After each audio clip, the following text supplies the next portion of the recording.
छोटी छोटी सुविधाओं के लिए यूपी के लोगों को दिल्ली क्यों आना पड़ता है? अगर कानपुर में रहने वाले किसी परिवार को अपने बच्चे के लिए अच्छा कॉलेज चाहिए तो उसे दिल्ली भेजना पड़ता है।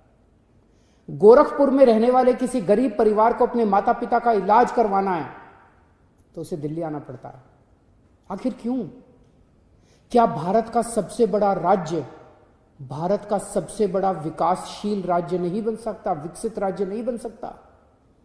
मैं पूछना चाहता हूं कि अगर दिल्ली के संगम विहार में मोहल्ला क्लिनिक बन सकता है तो क्या लखनऊ के गोमती नगर में मोहल्ला क्लिनिक नहीं बनाया जा सकता?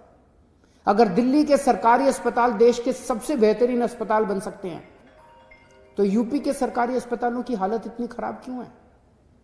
अगर दिल्ली के लोगों को 24 घंटे बिजली मिल सकती है तो यूपी के लोग इतने लंबे लंबे पावर कट क्यों बर्दाश्त करें? अगर दिल्ली के लोगों को मुफ्त बिजली मिल सकती है तो यूपी में लोगों को मुफ्त बिजली क्यों नहीं मिलनी चाहिए? यूपी के लोगों के इतने ज्यादा बिल क्यों आ रहे हैं? अगर दिल्ली के सरकारी स्कूलों में बच्चों को प्राइवेट स्कूलों जैसी सुविधाएं मिल सकती हैं तो यूपी के सरकारी स्कूल इतने बदहाल क्यों हैं?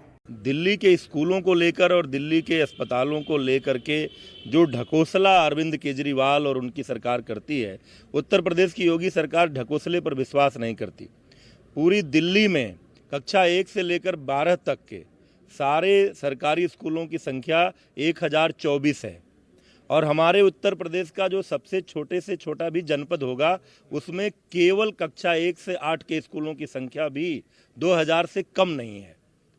ऐसी व्यवस्था में 1000 स्कूलों वाले प्रदेश और 1,59,000 स्कूलों वाले प्रदेश की तुलना जो भी कर रहा हो उसके बौद्धिक क्षमता पर तरस ही आता है। और मैं क्या कह सकता हूं, मैं भी विधानसभा चुनाव में दिल्ली में था और वहीं दिल्ली में बैठकर मैंने चुनौती दी थी कि दिल्ली का कोई भी व्यक्ति, दिल्ली के शिक्षा मंत्री या कोई भी व्यक्ति आमने सामने आकर बहस कर लें। केवल चंद 2, 4, 5 स्कूलों में, वो भी कहीं टाटा, कहीं किसी दूसरे अडानी ग्रुप, अंबानी ग्रुप, जिस ग्रुप का रोज विरोध करते हैं अरविंद केजरीवाल जी, इन्हीं लोगों के सहयोग से कुछ स्कूलों में इंफ्रास्ट्रक्चर डेवलप हुआ है, उनमें स्मार्ट क्लासेज हैं और एक स्कूल में स्विमिंग पूल है।